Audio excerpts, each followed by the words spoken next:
Hello traders, trading view के tutorial series में आपको वेलकम करता हूं। मैं हूं अगौर और आज की वीडियो में हम मार्केट स्ट्रक्चर के ऊपर बात करेंगे और कोशिश करेंगे इसको समझने की कि मार्केट स्ट्रक्चर होता क्या है। तो इस वीडियोस के जो की पॉइंट्स हैं मैं पहले आपसे वो शेयर कर लेता हूं, फिर बारी बारी उनके ऊपर हम बात करेंगे।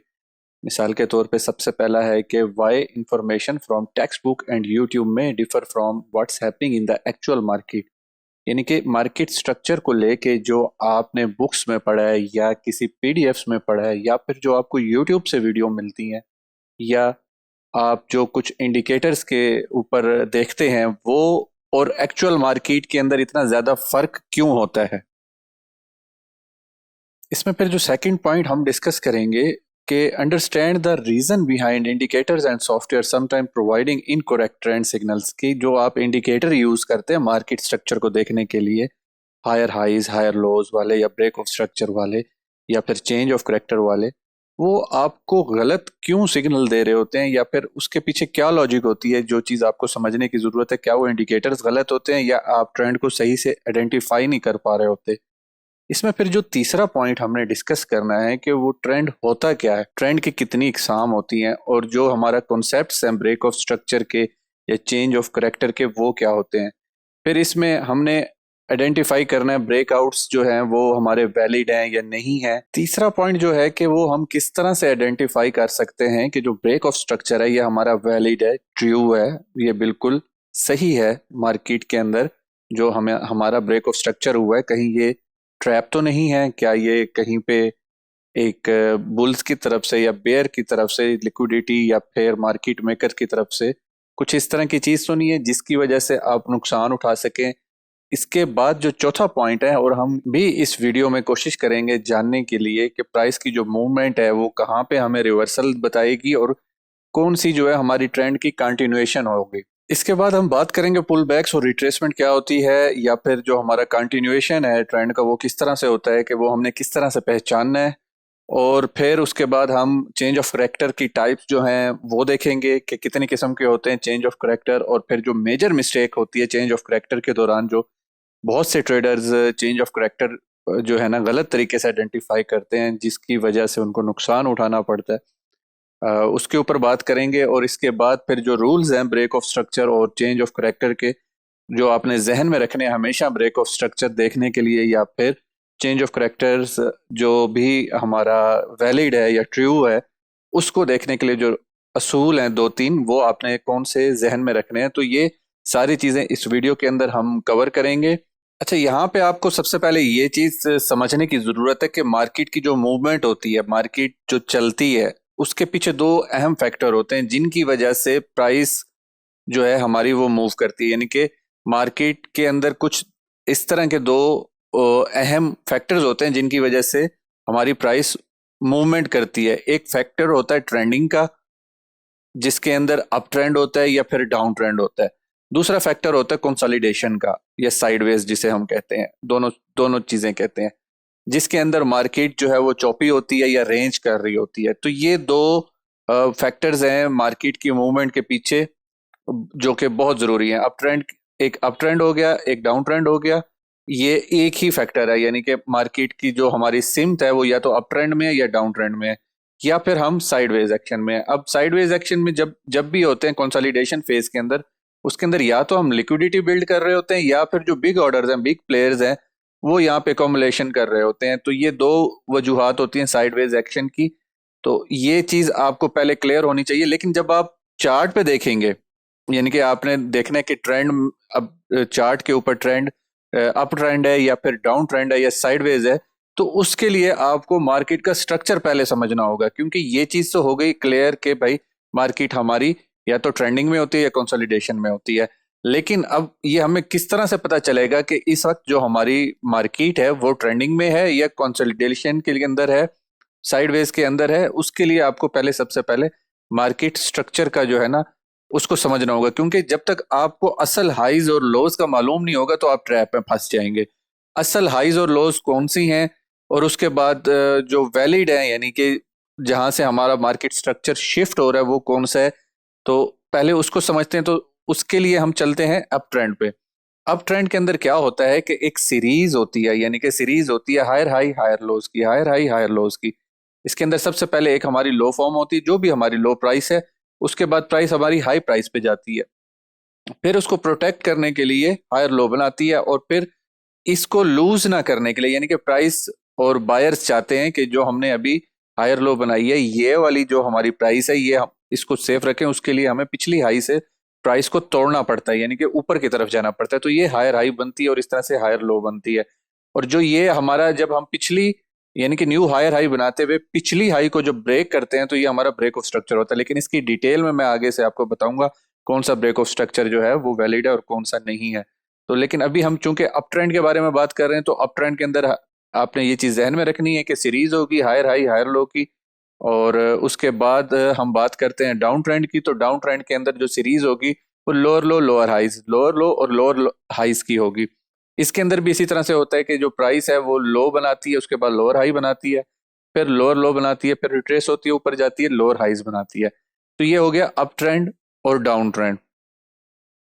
अब थोड़ी सी बात करते हैं बुलिश स्ट्रक्चर की। बुलिश स्ट्रक्चर, ये तो जो मैंने आपको पहले बताया, ये तो वो हो गया जो आप किताबों में पढ़ते हैं या फिर आप कहीं पे पीडीएफ में देखते हैं या किसी भी यूट्यूब की वीडियोस में या फिर कहीं और आप देखते हैं कि भाई ये हमारा मार्केट ट्रेंड है। लेकिन असल जो हमारा मार्केट का जो स्ट्रक्चर होता है वो कुछ इस तरह का होता है, यानी कि जिसमें आपको ये अंदाजा लगाना बहुत मुश्किल होता है कि अभी हम ट्रेंड, हमारा ट्रेंड किस तरह है, कहीं हमारा लो ब्रेक तो नहीं हो गया। तो ये चीजें, तो इस चीज को आपने, इस चीज को हल करने के लिए सबसे पहले इस चीज को समझना है कि जो हमारा बुलिश स्ट्रक्चर है उसके अंदर ये वाला जो जब हमारी हाई ब्रेक हुई है, हायर हाई हमने बनाई है, उसके बाद जो जब हम हमारी प्राइस नीचे की तरफ आई है, तो ये स्ट्रक्चर कौन सा है? ये स्ट्रक्चर हमारा इंटरनल स्ट्रक्चर है। और मेजर हाई जो होगी हमारी, ये वाली जो हमने हायर हाई बनाई थी, और मेजर लो जो होगी हमारी ये होगी। तो ये हमारा एक्सटर्नल स्ट्रक्चर हो गया, ये हमारा इंटरनल स्ट्रक्चर हो गया। इस चीज को आपने जहन में बिठा लेना है, ये बहुत जरूरी चीज है समझने के लिए कि लास्ट जहां से हमारी प्राइस की मूवमेंट हुई थी स्टार्ट, वो हमारी मेजर लो है, और जो हमने लास्ट हाई बनाई थी वो हमारी मेजर हाई है। और ये हमारा एक्सटर्नल स्ट्रक्चर है। इसी के अंदर रहते हुए हमने फिर रिट्रेसमेंट में, ये इंटरनल स्ट्रक्चर के अंदर पुल बैक के अंदर हमने अपनी एंट्रीज देखनी, अपने डिमांड जोन देखने हमने, फिर उसके अंदर ऑर्डर ब्लॉक्स, फिबोनाची या बाकी चीजें देखनी होती हैं। फिर जब हमने इसको ब्रेक कर लिया, यानी कि हम दोबारा से अप ट्रेंड के अंदर आए, हमने पिछला जो हमारा हायर हाई था उसको हमने ब्रेक करके एक न्यू हायर हाई बनाया, तो फिर हमारा जो लो होगा वो भी शिफ्ट हो जाएगा। तो मेजर हाई लो जो हमारे जब शिफ्ट होंगे, तो उसके लिए ये वाला जो हमारा एक्सटर्नल स्ट्रक्चर है फिर यहां से आ जाएगा इस लो की तरफ। तो ये जो मेजर लो है हमारी न्यू लो होगी। अब हम इस लो से लेके जो न्यू हमने मेजर हाई बनाई थी एक्सटर्नल स्ट्रक्चर की, उसको फोकस करेंगे। हम इसको फोकस नहीं करेंगे, ना ही हम इनको फोकस करेंगे। ये वाली जो हमारी मेजर लो थी, यानी कि लास्ट जो हमने लो बनाई थी, वो वाली हमारी एक्सटर्नल स्ट्रक्चर की मेजर लो होगी। तो ये हमारा हो गया बुलिश स्ट्रक्चर। बुलिश स्ट्रक्चर हमारा इस तरह से चलता है। इंटरनल स्ट्रक्चर के बारे में आपको मालूमात मिल गई, मेजर हाई लोज का आपको पता चल गया। अब चलते हैं थोड़ा सा बेरिश स्ट्रक्चर की तरफ। तो बेरिश स्ट्रक्चर में बिल्कुल वैसे ही होता है जिस तरह से मैंने आपको बुलिश में बताया कि एक हमने यहाँ पे लो बनाई, फिर ये हमारी लोअर हाई थी। ये जो लोअर हाई है यही हमारी मेजर हाई होगी। उसके बाद जितनी मर्जी हम नीचे हाईज बना ले, वो हमारी मेजर हाई नहीं होगी। और जब हमारा ब्रेक ऑफ स्ट्रक्चर होगा, तो हमारा जो एक्सटर्नल स्ट्रक्चर का मेजर लो होगा वो ये वाला होगा जो हमारा ब्रेक ऑफ स्ट्रक्चर के बाद लो बना है। तो बेरिश स्ट्रक्चर आपको समझ आ गई अभी तक? इसमें जो फिर हमारे इंटरनली, यानी कि एक दफा लोअर लो बनाने के बाद जब हम लोअर हाई बनाने के लिए जा रहे हैं, तो जो भी बीच में प्राइस की मूवमेंट होगी वो इंटरनल स्ट्रक्चर होगी। अब यहाँ पे अगर तो हमने इसको ऊपर की तरफ लेके जाना है, यानी कि अगर यहाँ से हम ब्रेक ऑफ स्ट्रक्चर नहीं करते या फिर मेजर लो बनाने के बाद हम अपनी पिछली मेजर हाई को तोड़ लेते हैं, तो ये हमारा रिवर्सल होगा। तो हमने यहाँ पे यानी कि इंटरनल स्ट्रक्चर के अंदर हमने फोकस नहीं करना, हमने अपनी मेजर हाई पे फोकस करना है। एक्सटर्नल स्ट्रक्चर के ऊपर जब हमारी उससे ऊपर हाई बनेगी, तब हमने देखना मार्केट रिवर्सल हो रही है, नहीं तो हमारा कंटिन्यूएशन का सिग्नल होगा। इसी तरह से हमारा जो बुलिश स्ट्रक्चर है, बुलिश स्ट्रक्चर के अंदर भी इसी तरह से होगा। जब हमारा मेजर लो अगर ब्रेक हो गया, तो ये हमारा चेंज ऑफ करेक्टर होगा। और अगर हमारा जो ऊपर वाला मेजर हाई है वो ब्रेक हो गया तो वो हमारा ट्रेंड कंटिन्यूएशन होगा। तो ये हो गया अभी तक बुलिश और बेरिश स्ट्रक्चर। अब हम बात करते हैं ब्रेक ऑफ स्ट्रक्चर की, यानी बीओएस की। बीओएस क्या है? ब्रेक ऑफ स्ट्रक्चर के अंदर आपको जब हायर हाई और हायर लोस की समझ आ गई है, तो ये हमारी जो लास्ट लो थी, यानी कि जो लास्ट हमने लो बनाई मेजर लो थी, उसके बाद ये वाली हमारी जो थी लास्ट हाई थी, जब हमने इसको ब्रेक किया तो ये हमारा ब्रेक ऑफ स्ट्रक्चर है। यानी कि लास्ट हायर लो को ब्रेक, लास्ट हायर लो से हायर हाई की तरफ जब हमने लास्ट हाई ब्रेक की तो ये हमारा ब्रेक ऑफ स्ट्रक्चर कहलाएगा। अब इसके अंदर उसके बाद हम रिट्रेसमेंट के लिए आई, प्राइस हमने एक और लो बनाई और जब इसको ब्रेक कर लिया तो ये हमारा ब्रेक ऑफ स्ट्रक्चर है। और जो मेजर हाई थी वो यहाँ से शिफ्ट होकर यहाँ पे आ जाएगी और जो मेजर लो है वो फिर हमारी यहाँ पे आ जाएगी।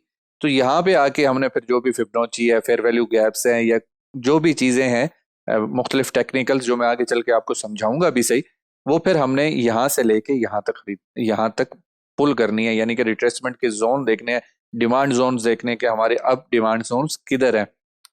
तो ये हो गया आपका बुलिश ब्रेक ऑफ स्ट्रक्चर। अब इसमें आपने ये देखना है कि ट्रू ब्रेक ऑफ स्ट्रक्चर क्या है, उसकी निशानी क्या है। यानी कि जो एक ब्रेक ऑफ स्ट्रक्चर है वो वैलिड कौन सा होता है, यानी कि जब हमारी प्राइस यहां से ऊपर की तरफ आ रही है, ब्रेक ऑफ स्ट्रक्चर हो रहा है, ये वाकईतन ब्रेक ऑफ स्ट्रक्चर है या फिर ये एक ट्रैप है। इसकी मैं आपको चार्ट पे भी चल के एग्जांपल दूंगा। ब्रेक ऑफ स्ट्रक्चर के लिए आपने ये देखना है कि हमारी जो कैंडल है, हमारी जो भी कैंडल है वो हमारी लास्ट हाई से ऊपर क्लोज हो, यानी कि उसकी बॉडी ऊपर होनी चाहिए। बेशक वो विक मार के दोबारा नीचे की तरफ आ जाए, ये मैटर नहीं करता ब्रेक ऑफ स्ट्रक्चर के अंदर। लेकिन जो चीज आपने जहन में रखनी है वो ये जहन में रखनी है, ब्रेक ऑफ स्ट्रक्चर के अंदर जो आपकी कैंडल की बॉडी है वो लास्ट हाई से ऊपर होनी चाहिए, और बेशक उसके बाद वो नीचे आ जाए, रिट्रेसमेंट के लिए आ जाए, पुल बैक हमें मिले, तो इस सूरत के अंदर जो आपकी मेजर हाई न्यू बनी है इस ब्रेक ऑफ स्ट्रक्चर के बाद वो ये वाली होगी। अब ये हाई खत्म हो गई और जो लो है वो मेजर लो ये वाली होगी जो लास्ट बनी है। तो अब आपने जो भी यानी कि डिसीजन लेना है, आपने जो भी आपने फेयर वैल्यू गैप देखना है, डिमांड जोन देखना है, वो इस स्ट्रक्चर के अंदर रह के देखना है। अब ये स्ट्रक्चर हमारा कब खत्म होगा? जब हम मेजर लो को लूज करेंगे, ये हमारा चेंज ऑफ करेक्टर का पहला इंडिकेशन होगा, या फिर हम मेजर हाई को ब्रेक करेंगे, ब्रेक ऑफ स्ट्रक्चर करेंगे, तो ये हमारा कंटिन्यूएशन का सिग्नल होगा, ये हमारा रिवर्सल का सिग्नल होगा। यानी कि मेजर लो जो है वो उसको जब हमने लूज किया एक्सटर्नल स्ट्रक्चर की तो वो हमारा चेंज ऑफ करेक्टर है, और रिवर्सल का इंडिकेशन है। मार्केट आपको यहाँ पे बता रही है कि अब हम यहाँ से रिवर्स हो सकते हैं, चेंज ऑफ करेक्टर हो रहा है। अब मैं आपको बताता हूं कि जो फॉल्स ब्रेक ऑफ स्ट्रक्चर है वो कौन सा होता है। अब यहाँ पे आप देखें कि यहाँ पे हमने एक मेजर लो बनाई थी, उसके बाद हमारा स्ट्रक्चर ब्रेक हुआ, जिस तरह से मैंने आपको बताया था बॉडी ऊपर कैंडल की क्लोज होनी चाहिए पिछली हाई से। उसके बाद जो ये हमारी मेजर हाई थी, यहाँ से दो कैंडल्स ऐसी थी जिनकी विक्स ऊपर गई थी, बॉडी नीचे आके क्लोज हो गई थी, ये हमारा ब्रेक ऑफ स्ट्रक्चर नहीं होगा। और ये जो लो बनाई होगी इसके बाद रिट्रेसमेंट के लिए, ये इंटरनल लो कहलाएगी। मेजर हाई हमारी वही रहेगी जो लास्ट हमारी हाई थी, और जो ये मेजर लो थी ये जस्ट हमारा लिक्विडिटी एसएफपी, जो कि मैं आगे चल के आपको डिटेल से समझाऊंगा। तो ये हमारा फॉल्स ब्रेक ऑफ स्ट्रक्चर है, इस चीज को आपने ध्यान में रखना है। फॉल्स ब्रेक ऑफ स्ट्रक्चर की निशानी ये है कि विक ऊपर होगी और बॉडी नीचे आके क्लोज होगी। अब वो बॉडी जितनी मर्जी बड़ी हो छोटी हो उससे फर्क नहीं पड़ता, लेकिन खाली विक की सूरत में अगर ऊपर ब्रेक की है तो फिर ये जो है फॉल्स बीओएस होगा, इनवैलिड बीओएस होगा। इसकी मैं एक और एग्जांपल आपको देता हूँ ट्रू जो हमारा ब्रेक ऑफ स्ट्रक्चर है उसकी। वो ये है कि जब हमारी ब्रेक ऑफ स्ट्रक्चर हुआ, हमने विक तो ऊपर बनाई लेकिन बॉडी नीचे क्लोज की, लेकिन उसके लिए आपने ये देखना है कि जो दूसरी कैंडल है उसकी विक अगर हमारी पहली कैंडल से ऊपर बनी है, यानी कि ब्रेक ऑफ स्ट्रक्चर के दौरान हमारी बॉडी वापसी नीचे आ गई है, कैंडल नीचे आ गई है और विक जो थी वो ऊपर बनी है, तो ये ट्रू ब्रेक ऑफ स्ट्रक्चर होगा। इसके लिए फिर ये एक्सटर्नल लो इंटरनल लो नहीं रहेगी, ये मेजर लो बन जाएगी और ये हमारी मेजर हाई हो जाएगी और ये हमारा एक्सटर्नल स्ट्रक्चर हो जाएगा। अब जब हम इसको लूज करेंगे तो ये हमारा चेंज ऑफ करेक्टर होगा या रिवर्सल का साइन होगा। जब हम इसको ब्रेक करेंगे इस वाली हाई को तो वो हमारा कंटिन्यूएशन होगा, यानी कि हमारा ट्रेंड कंटिन्यू रहेगा। तो उम्मीद करता हूँ आपको ब्रेक ऑफ स्ट्रक्चर की असल ब्रेक ऑफ स्ट्रक्चर की समझ आ गई होगी। ये चीजें आपने नोट कर लेनी है, जहन में रखनी है। अब हम चलते हैं बेरिश ब्रेक ऑफ स्ट्रक्चर की तरफ। बेरिश ब्रेक ऑफ स्ट्रक्चर के अंदर यह है कि जो भी हमारी मेजर लो बनी थी, जो भी हमारी मेजर लो बनी थी उससे नीचे हमारी कैंडल क्लोज होनी चाहिए, तो फिर वो हमारा ब्रेक ऑफ स्ट्रक्चर होगा। एक चीज। दूसरी चीज, इसके अंदर जो फॉल्स ब्रेक ऑफ स्ट्रक्चर है वो कौन सा होगा मैं आपको बताता हूँ। फॉल्स ब्रेक ऑफ स्ट्रक्चर के अंदर हमने जस्ट विक मारी और कैंडल हमने ऊपर क्लोज कर ली, ये हमारा फॉल्स ब्रेक ऑफ स्ट्रक्चर है। और जो हमारा इसका एक और एग्जांपल मैं आपको देता हूँ, सेम उस तरह से जिस तरह से मैंने आपको बुलिश के अंदर बताया था, बुलिश ब्रेक ऑफ स्ट्रक्चर के अंदर, उसी तरह से अगर हमारी सेकंड कैंडल जो है उसकी विक नीचे है तो ये हमारा true break of bearish structure कहलाएगा। इसके लिए ये हमारी मेजर लो होगी और ये हमारी मेजर हाई होगी। अगर हम इसको ब्रेक कर लेते हैं तो ये हमारा रिवर्सल का सिग्नेचर होगा, यहाँ पे हमारा चेंज ऑफ करेक्टर हो रहा होगा और ये हमारी मेजर लो होगी। तो अभी तक के लिए ब्रेक ऑफ स्ट्रक्चर की आपको समझ आ गई। जो रूल्स मैंने आपको बताए हैं, समझाए हैं, इनको आप चार्ट पे देख सकते हैं। इस वीडियो के एंड में मैं आपको इसका एग्जांपल्स भी दिखाऊंगा, फॉरेक्स पे भी और क्रिप्टो पे भी। अब चलते हैं हम चेंज ऑफ करेक्टर की तरफ। चेंज ऑफ करेक्टर जो है ना, ये समझना आपके लिए बहुत जरूरी है, ये बहुत इंपॉर्टेंट है। उसकी रीजन ये है कि आपने यहाँ पे देख लिया कि एक तो हमारा ट्रेंड इंटरनल ट्रेंड हो गया, हम अप ट्रेंड के अंदर हैं। उसके अंदर कुछ हमारे जो लोकल चेंज ऑफ करेक्टर हो रहे हैं। लोकल, अब चेंज ऑफ करेक्टर दो टाइप का होता है, एक मेजर होता है और एक लोकल होता है। अक्सर ट्रेडर्स मिस्टेक करते हैं यहाँ पे। वो क्या करते हैं कि जो इंटरनल रेंज का चेंज ऑफ करेक्टर है, चूंकि वो इंडिकेटर इस तरह से बता रहा होते हैं, मोस्टली इंडिकेटर इस तरह से बता रहे होते हैं, या फिर उन्होंने जिस तरह से पढ़ा होता है कि लास्ट लो से नीचे हमने वो बनाई है तो चेंज ऑफ करेक्टर के लिए आ रहे हैं, तो वो चेंज ऑफ करेक्टर नहीं होता। मैं उसको चेंज ऑफ करेक्टर नहीं लेता। हम वेट करते हैं जब तक हमारी मेजर लो से नीचे हमारा क्लोजिंग ना हो, यानी कि नीचे हमारी जो है ब्रेक ना हो मेजर लो, तब तक चेंज ऑफ करेक्टर नहीं होगा, वो हमारा कंटिन्यूएशन होगा। तो इसके ऊपर मैं आपको एक वैलिड चेंज ऑफ करेक्टर की एग्जांपल देता हूँ। वैलिड चेंज ऑफ करेक्टर के लिए जरूरी है कि पूरी कैंडल लास्ट हमारी जो मेजर लो है उससे नीचे क्लोज होनी चाहिए। अब इसके बाद जो लास्ट हमारी हाई थी वो हमारी मेजर हाई होगी, मेजर लो जो है हमारी शिफ्ट हो जाएगी। अब हम जब ऊपर जा रहे हैं तो सिर्फ और सिर्फ लोअर हाई बनाने के लिए जा रहे हैं। हमने जो हायर लो, हायर हाई और हायर लो थी उसको हमने चेंज कर दिया है। चेंज ऑफ करेक्टर का मतलब ये है कि मार्केट का जो करेक्टर है वो चेंज हो रहा है, अप ट्रेंड से वो अब डाउन ट्रेंड की तरफ आ रही है। तो उसके लिए अब जो भी ऊपर मूवमेंट आएगी वो हमारी सिर्फ लोअर हाई बनाने के लिए आएगी और उसके बाद हम लोअर लो बनाने के लिए नीचे जाएंगे। ये मैं आपको चार्ट पे भी दिखाता हूँ। अब इसमें मैं पहले आपको फॉल्स चेंज ऑफ करेक्टर बता दूं। फॉल्स चेंज ऑफ करेक्टर ये होता है कि हमने मेजर लो के पास आए, एक विक नीचे लगाई और ऊपर चले गए, ये हमारा इनवैलिड चेंज ऑफ करेक्टर है। ऐसा नहीं है। इसके लिए आपकी जो इसके लिए जो चेंज ऑफ करेक्टर है उसके लिए आपको कैंडल की पूरी बॉडी नीचे क्लोज करनी है मेजर लो से नीचे। विक जो है वो एक्सेप्टेबल नहीं है चेंज ऑफ करेक्टर के लिए। और इसके बाद जो एक और ऑप्शन है बुलिश चेंज ऑफ करेक्टर की, वो भी मैं आपको बता देता हूँ कि जिस तरह से हम आ रहे हैं, यानी कि लोअर हाई बनाई है, लोअर लो बनाई है, फिर लोअर हाई बनाई है, उसके बाद मेजर लो बनाने के बाद जब हमने लास्ट मेजर हाई थी उसको जब हमने चेंज किया तो वो हमारा चेंज ऑफ करेक्टर था, बुलिश चेंज ऑफ करेक्टर था। तो उम्मीद करता हूं कि आपको चेंज ऑफ करेक्टर और ब्रेक ऑफ स्ट्रक्चर कौन से लेने हैं कौन से नहीं लेने अच्छे से समझ आ गए होंगे। ये मैं इनको जितना आसानी से बना सकता था खुद मैंने ये डिजाइन किया और आपको समझाने के लिए। तो अब चलते हैं चार्ट्स की तरफ। चार्ट्स पे मैं आपको समझाता हूँ और ये थोड़ी सी जो है इसकी डिटेल के अंदर आपको समझाने की कोशिश करता हूँ।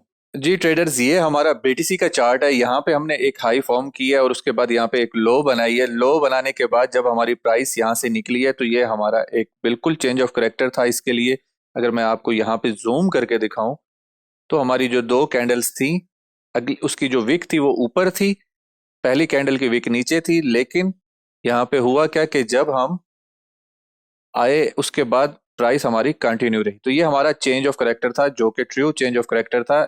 और उसके बाद जब हमने न्यू मेजर हाई बनाई, ये हमारी मेजर लो थी। अब ये हमारा ट्रेंड उस वक्त इनवैलिड होता जब हमारी प्राइस इससे नीचे जाती, यानी कि इस लो से नीचे जाती, तो ये हमारा ट्रेंड इनवैलिड हो जाता।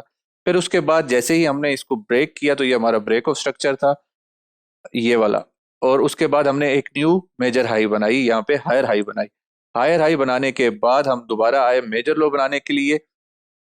अब ये वाला हमारा ट्रेंड इनवैलिड उस वक्त होता है जब हम इससे नीचे लो बनाते, और ये हमारा ब्रेक ऑफ स्ट्रक्चर। बीटीसी थोड़ा सा टेक्निकल है, उस तरह से नहीं है जिस तरह से आप किताबों में ट्रेंड को पढ़ते हैं, बिल्कुल उस तरह से नहीं है जिस तरह से आप मुख्तलिफ वीडियोज में या पीडीएफ में देखते हैं। तो इसको समझने के लिए काफी टेक्निकल आपको देखना पड़ेगा। यहाँ पे देखें कि इसने यहाँ पे एसएफपी एक वीक मारा, यहाँ पे इसका ब्रेक ऑफ स्ट्रक्चर नहीं हुआ पहली वीक के ऊपर, फिर उसके बाद दो कैंडल क्लोज हुई और दोबारा नीचे की तरफ आया। तो इस चीज को यहाँ पे आपने इस चीज को जो मैंने आपको पिछली वीडियो के अंदर यानी कि पिछली ग्राफिक्स के अंदर जो चीज समझाई थी वो तकरीबन यहाँ पे कहीं पे जाके कंप्लीट हो गई, यानी कि एक तरह का हमारा ब्रेक ऑफ स्ट्रक्चर हो चुका था। अगर फिर भी कंफ्यूजन है बीटीसी के ऊपर, नहीं समझ आ रही ये है या नहीं है, तो आप ओवरऑल ट्रेंड यहाँ पे देख सकते हैं कि हमने यहाँ से पीछे से जो हमारा ट्रेंड है वो हमने चेंज कर लिया है। यानी कि जो हमारा ट्रेंड था वो हमने लास्ट लोअर हाई से ऊपर हायर हाई बना दिया, अब हमारा ट्रेंड चेंज हो गया।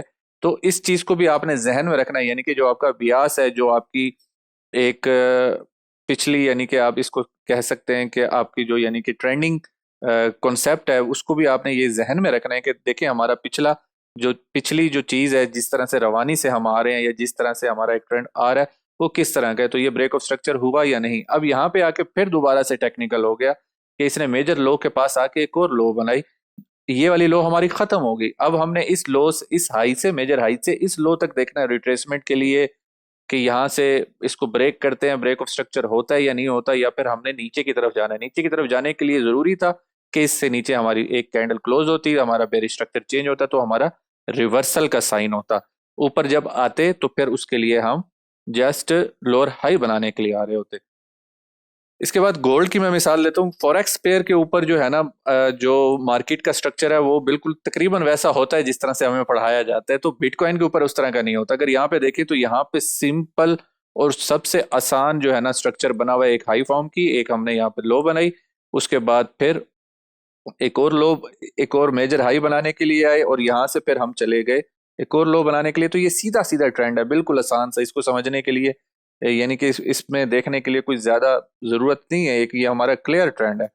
तो हाई लो ये हमारा चेंज ऑफ करेक्टर था, यानी कि जो हमारी लास्ट लोअर हाई थी उससे ऊपर जब हमने अपनी कैंडल्स क्लोज की तो ये हमारा चेंज ऑफ करेक्टर था।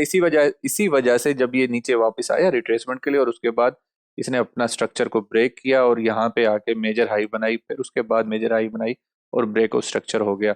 अब बीटीसी पे प्रॉब्लम ये है कि बीटीसी के अंदर इतनी लिक्विडेशंस नहीं है जितनी फॉरेक्स मार्केट के अंदर है। यही वजह है कि क्रिप्टो मार्केट उस तरह से पैटर्न या फिर उस तरह से जो आपके ट्रेंड्स हैं वो नहीं बनाती जिस तरह से फॉरेक्स बनाती है। फॉरेक्स की बहुत ज्यादा लिक्विडिटी है। इसको क्रिप्टो मार्केट को लिक्विडिटी जो है ना वो पहले बिल्ड करनी पड़ती है, लोगों को लाना पड़ता है, ट्रैप करना पड़ता है। तो ये थोड़ी सी चीजें हैं जिसकी वजह से काफी फॉरेक्स की चीजें हैं जो वो क्रिप्टो के ऊपर काम नहीं करती। तो यहाँ पे देखें, एक हमारा लो बनाई, ये हमने हाई बनाई, उसके बाद हमने हायर लो बनाई, फिर हायर हाई बनाई, और जब ये हमने चेंज की ये हमारा चेंज ऑफ करेक्टर था, बेरिश चेंज ऑफ करेक्टर था। अब यहाँ पे जैसे ही हमारा डाउन ट्रेंड आया, यहाँ पे हमारी लोअर हाई थी, ये हमारी लो थी, इससे ऊपर जैसे हमने हाई बनाई तो ये हमारा चेंज ऑफ करेक्टर था, वैलिड चेंज ऑफ करेक्टर था। इसके बाद मैं आपको जो मिस्टेक्स बताता हूँ कि छोटे टाइम फ्रेम पे या बड़े टाइम फ्रेम पे भी अक्सर लोग करते हैं। वो मिसाल के तौर पे जैसे ये लो हमारी यहाँ पे ब्रेक हुई तो वो कहेंगे यहाँ पे चेंज ऑफ करेक्टर हो गया। अब होगा क्या कि जो शॉर्ट्स हैं वो यहाँ से ओबी से लेना स्टार्ट कर देंगे कि भाई ये हमारा ओबी है और इससे ऊपर जो है ना हमने अपना एसएल रखना है कहीं पे इस हाई से ऊपर, और प्राइस को जो है ना नीचे लेके जाना है लास्ट लो तक।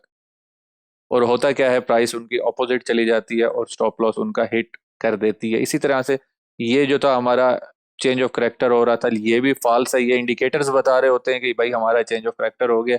यहाँ पे जब ये रिट्रेसमेंट के लिए आते हैं तो लोग यहाँ से लॉन्ग कर रहे होते हैं ट्रेडर्स कि भाई हमने अब एसएल जो भी है अपनी लो के नीचे रखना है, इस लो के नीचे या फिर इस लो के नीचे, और अब हम 50K पे जा रहे हैं या कहीं पे जा रहे हैं और उसके लिए मार्केट यहाँ पे फंसा लेती है।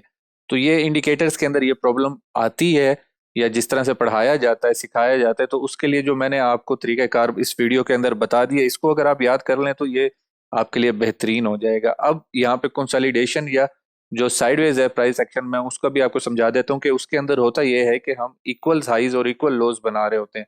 यानी कि लो भी हमारी बराबर होती हैं और हाई भी हमारी बराबर होती हैं, और जो हमारी लो होती है वो भी बराबर होती हैं। तो इसके अंदर आपने वेट करना है। एक चीज इसके अंदर वेट करना है कि मेजर लो आपकी ब्रेक हो या मेजर हाई आपकी ब्रेक हो, तो फिर आपका ट्रेंड थोड़ा सा आपको क्लियर हो सकता है। अगर इसके अंदर वेट नहीं कर सकते तो फिर इस चीज को जहन में रखते हुए आपने ट्रेड करनी है रेंज की, जो कि मैं आगे चल के समझाऊंगा कि रेंज के अंदर ट्रेड किस तरह से करते हैं। वो इंटरनल स्ट्रक्चर जो है, ये आपका इंटरनल स्ट्रक्चर है जो इस हाई और लो के अंदर बना हुआ है। इसको देखते हुए इसके चेंज ऑफ करेक्टर पे, इसके ब्रेक ऑफ स्ट्रक्चर के ऊपर आप ट्रेड कर सकते हैं जब तक नहीं निकलता। अब हो सकता है यहाँ पे हम ये पूरा मंथ गुजार लें और जनवरी के बाद जाके निकलें, या हो सकता है हम 2 दिन बाद निकल जाएं। ये इसकी रीजन क्या है, जो मैंने आपको वीडियो के शुरू में बताई है कि हम लिक्विडिटी बिल्ड कर रहे हैं, या तो बड़े ऑर्डर यहाँ पे फिल हो रहे हैं नीचे जाने के लिए या ऊपर जाने के लिए। उसके लिए अलग टूल्स हैं जिनका अलग सेक्शन में मैं आपको वीडियो अपलोड करूंगा कि ये हम किस तरह से देख सकते हैं कि बड़े ऑर्डर्स क्या कर रहे हैं, लिक्विडिटी हमारी कहाँ पे पड़ी है और किस तरह से अभी हमारी मार्केट बिहेव कर रही है। लेकिन उससे पहले आपको ये कॉन्सेप्ट क्लियर करना है जो मैंने आज आपको समझाया है कि हम आपका ब्रेक ऑफ स्ट्रक्चर क्या होता है, मेजर लोज क्या होती है, मेजर हाइस क्या होती है, मेजर हाइस के ऊपर आपने किस तरह से नजर रखनी है, और उसके बाद आपने इस चीज को भी जहन में रखना है कि ब्रेक ऑफ स्ट्रक्चर और चेंज ऑफ करेक्टर की जो मैंने आपको निशानियां दी हैं वो कौन कौन सी हैं। जब तक वो ना हो तब तक आपने कोई फैसला नहीं लेना। उम्मीद करता हूँ आज की वीडियो आपको हेल्पफुल और इन्फॉर्मेटिव लगी होगी। अगर लगी है तो इस वीडियो को लाइक करें, दोस्तों के साथ शेयर करें। अगर आप लेटेस्ट ट्रेंड एनालिसिस और अपडेट्स लेना चाहते हैं तो हमारे चैनल को सब्सक्राइब करें। अगर आपके पास कुछ सवालात है तो सजेशन में लाजमी दें और कमेंट में बताएं। आप आज की वीडियो में शामिल होने का बहुत शुक्रिया। मिलते हैं अगले हम अपने ट्रेडिंग व्यू के इस ट्यूटोरियल के अंदर। तब तक के लिए हैप्पी ट्रेडिंग।